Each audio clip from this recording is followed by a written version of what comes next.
आज इस दुनिया में अंग्रेजी बोलना कौन नहीं चाहता। हर कोई इंग्लिश बोलना चाहता है, हर कोई फ्लुएंट इंग्लिश बोलना चाहता है, बट क्या वे बोल पाते हैं? नहीं।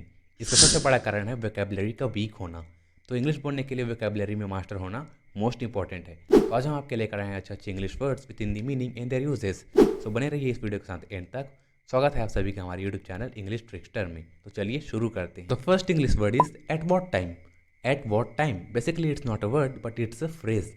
एट वॉट टाइम इसका हिंदी में मतलब होता है किस समय। फॉर एग्जाम्पल, तुम स्कूल किस समय जाते हो, इस इंग्लिश में कहेंगे at what time you go to school.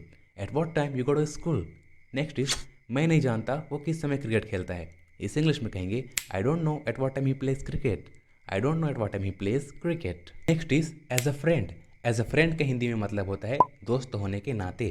जैसे आप कहते नहीं हो दोस्त होने के नाते मेरी मदद कर दो, दोस्त होने के नाते मेरे साथ चलो। तो जब भी आपको कहना हो दोस्त होने के नाते तो उसे इंग्लिश में कहना as a friend. For example, दोस्त होने के नाते तुम्हें उसकी मदद करनी चाहिए, इस इंग्लिश में कहेंगे as a friend you should help him. As a friend you should help him. अगला एग्जाम्पल देखिए, दोस्त होने के नाते तुम्हें उसके साथ जाना चाहिए, इस इंग्लिश में कहेंगे as a friend you should go with him.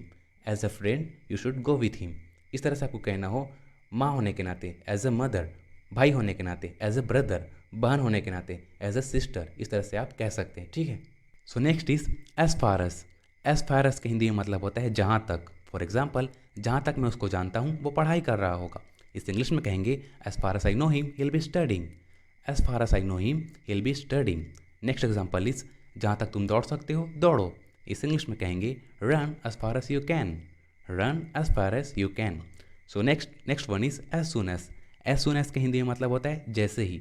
जैसे आप कहते हो जैसे ही उसने अपना कार्य खत्म किया वह खेलने लगा, तो इसे इंग्लिश में कहेंगे as soon as he finished his work he started playing. As soon as he finished his work he started playing. अगला एग्जाम्पल देखिए, जैसे ही मैंने सांप देखा मैं भाग गया, इस इंग्लिश में कहेंगे as soon as I saw a snake I run away. As soon as I saw a snake I run away. Next is as soon as possible. As soon as possible के हिंदी में मतलब होता है जितना जल्दी हो सके।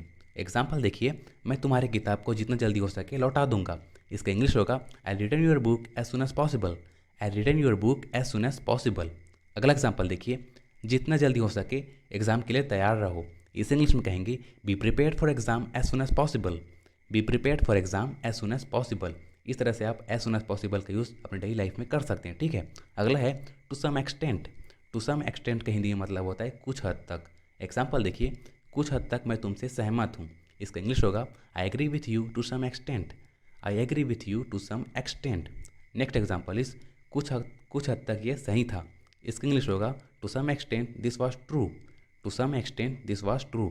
इस तरह से आप अपने डेली लाइफ में टू सम एक्सटेंट का यूज़ कर सकते हैं। Next one is to a great extent. To a great extent का हिंदी में मतलब होता है काफ़ी हद तक। फॉर एग्जाम्पल, मैं काफ़ी हद तक उस पर विश्वास करता हूँ, इसका इंग्लिश होगा I believe on him to a great extent. I believe on him to a great extent. अगला एग्जाम्पल देखिए, तुम काफ़ी हद तक सही थे, इसका इंग्लिश होगा to a great extent you are correct. To a great extent you are correct. Next word is oh shit. Oh shit का हिंदी में मतलब होता है धत तेरी की।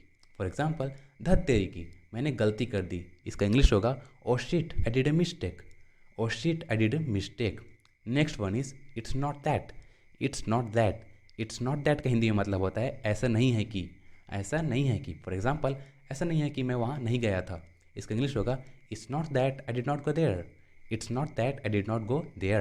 अगला एग्जाम्पल देखिए, ऐसा नहीं है कि मैं रोज़ कॉलेज जाता हूँ, इसका इंग्लिश होगा it's not that I go to college regularly.